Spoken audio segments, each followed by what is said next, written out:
Seville, an architectural haven for the unique mix of Mudejar, Romantic, Renaissance and Gothic architecture, with a splash of modern contemporary architecture for good measure. I'm going to be travelling through the streets of Seville with my Seville-ass friend Esperanza, experiencing and explaining what makes these great feats of architecture so amazing, while also maybe learn to dance along the way. So come here, tell us then. Where we are? Mm-hmm. Do you want me to read it or? No, just tell us. So we're in Italica. This place was an old Roman village and it had 10,000 people living in it. Mm-hmm.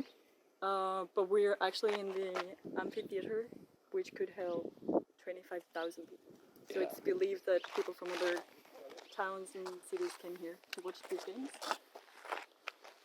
Watch me fight. Yeah. I mean, this is where Game of Thrones was filmed. Do you recognize this place? I think I do. It's where the dragons landed or something like that. I don't know the name. Something like that. Yeah.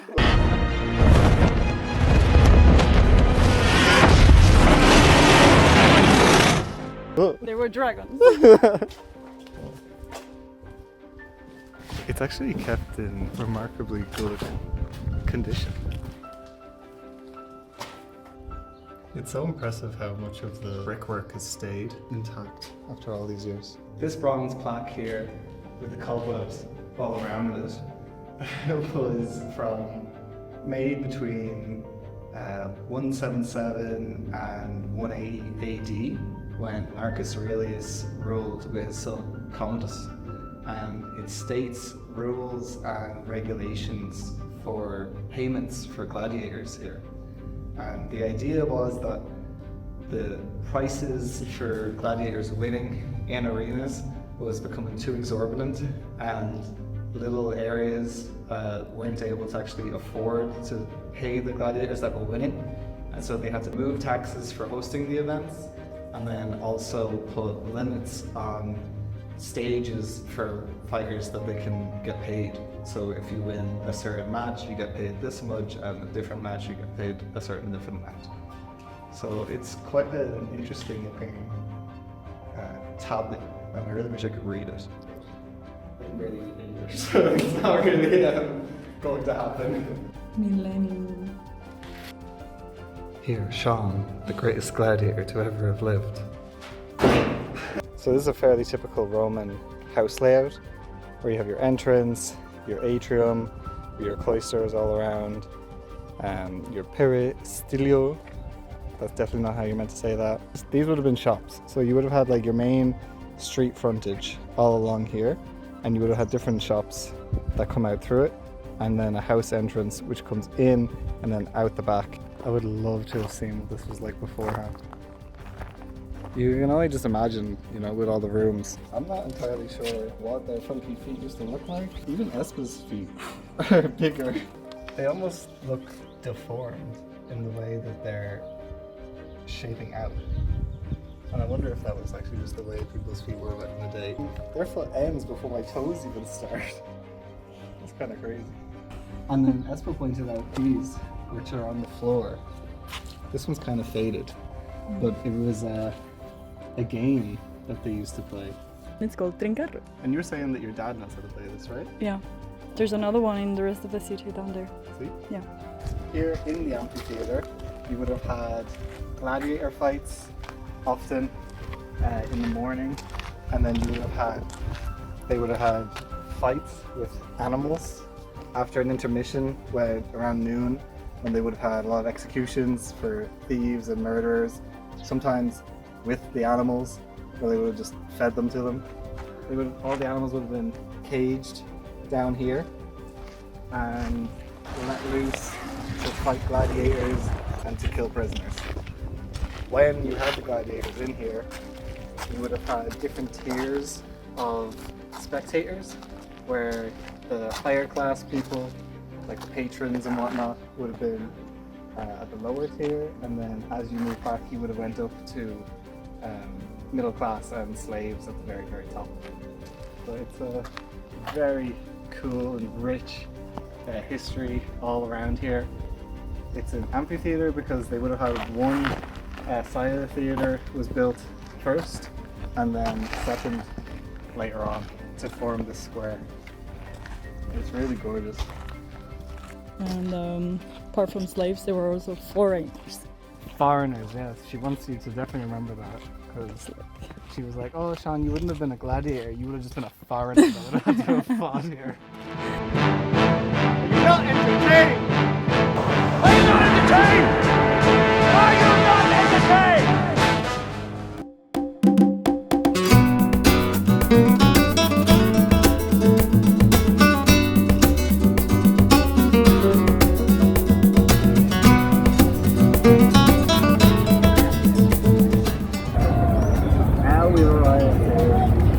De España, which is obviously probably the most iconic landscape or architectural site in Seville. It is 1929 for the Ibero-Americano exhibition, which was an exhibition largely to show the wealth of culture and the prestige of Spain and its colonies and the unification of this.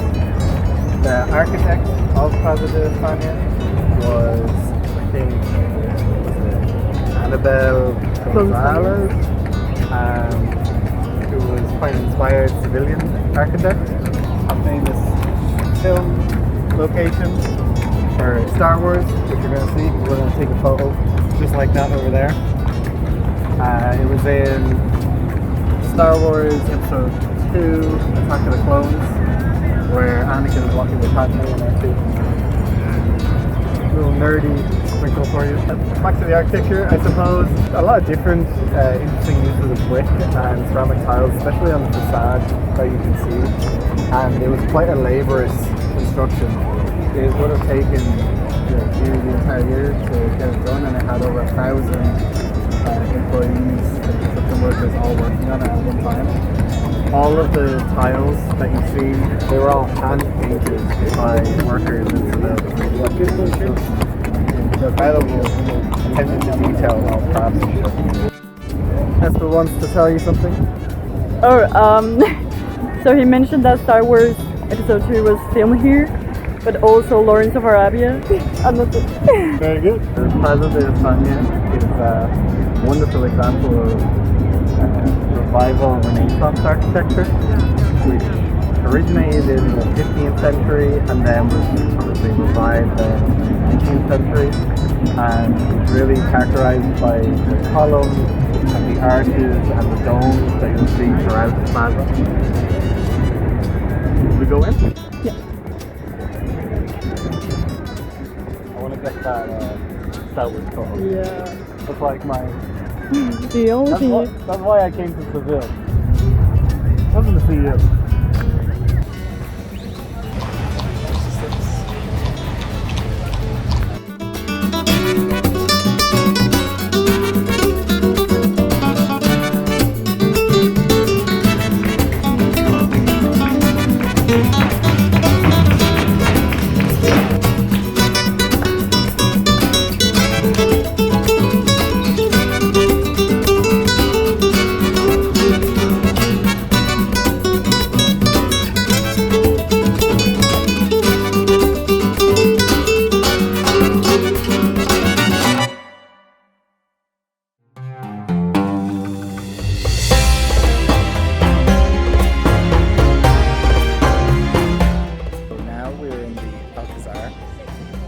Center of Seville, see? And what's really interesting about the Alcazar is that in the 8th century, Seville was conquered by the Moors. The city became the center of Islamic culture and architecture. The Alcazar of Seville is one of the most prominent examples of Islamic architecture in the city, and this palace complex was built in the 14th century and features intricate tilework, stucco, and just beautiful gardens all around it. We're going to go and take a look at everything that it has to offer. You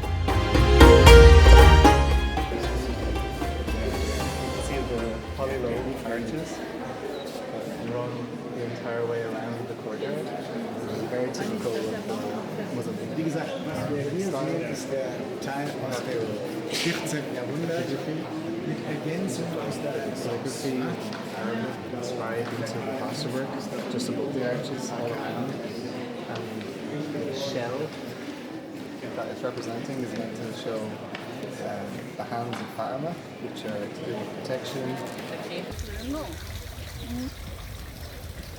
It's one of the most famous parts of the whole garden, and I think either here or up there, it's what you can see in Game of Thrones.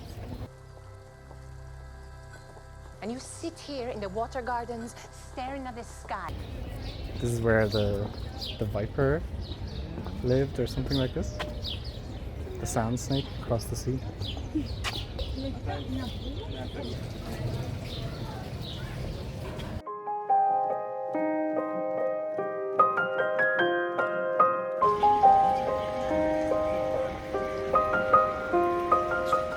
So we are now in the Cathedral of Seville, and after the Reconquista in the 15th century, Seville went through a massive almost renaissance of Gothic architecture, and the best example that you're ever going to find of that is here. This is a UNESCO World Heritage Site for that very reason, and it is the largest Gothic cathedral in the entire world. It is apparently where Christopher Columbus is buried, but Espe has her doubts because she thinks something like he was brought to Havana and he was toured around with his dead body, and so they're unsure if his actual dead body is buried here and it's all just a little farce. The lights are going crazy. It looks like a strange Michael Bay movie or something. You know who that is? Maybe you need to find out. Yeah, maybe. Let's try. It's probably something.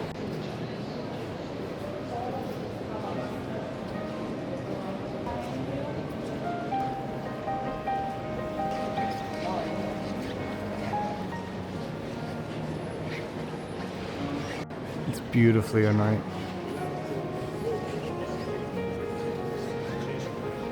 And it has this incredible tower that Esperanza is going to make me walk up now.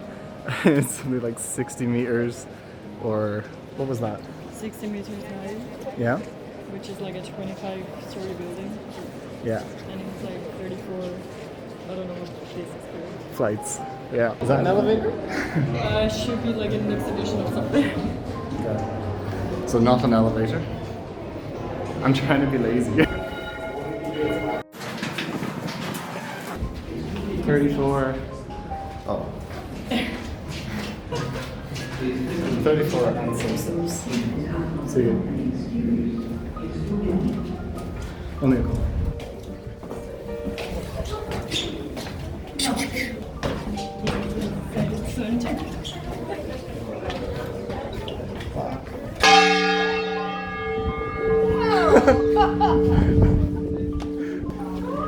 That was after me complaining that my ears hurt. But look at those views.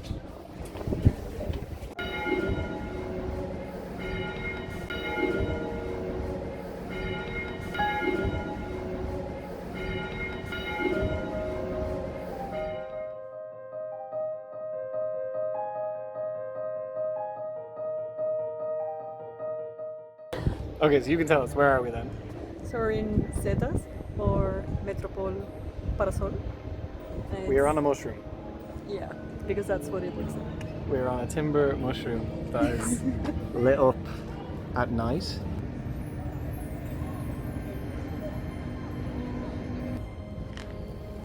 So this is the largest wooden structure in the planet.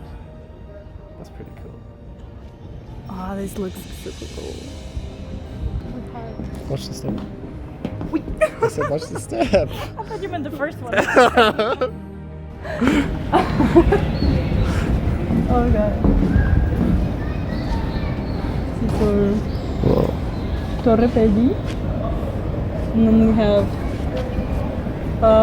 Alamillas Bridge. Then we have Barqueta. The Barqueta's Bridge. Some of the buildings of the Cartuja Island. To materialize this idea, 3,500 pieces of micro-laminated finished pine wood have been used, and that's 1,300,000 kilos. That's like my bench.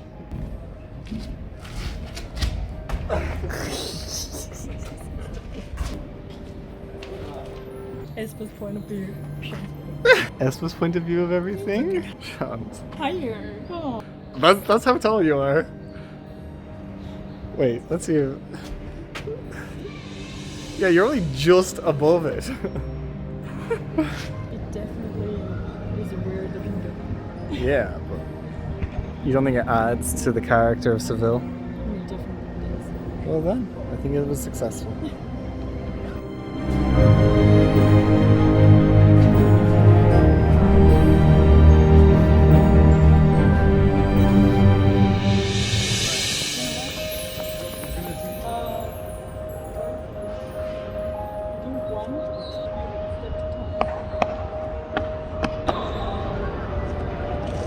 You don't really have to like overdo it. Just like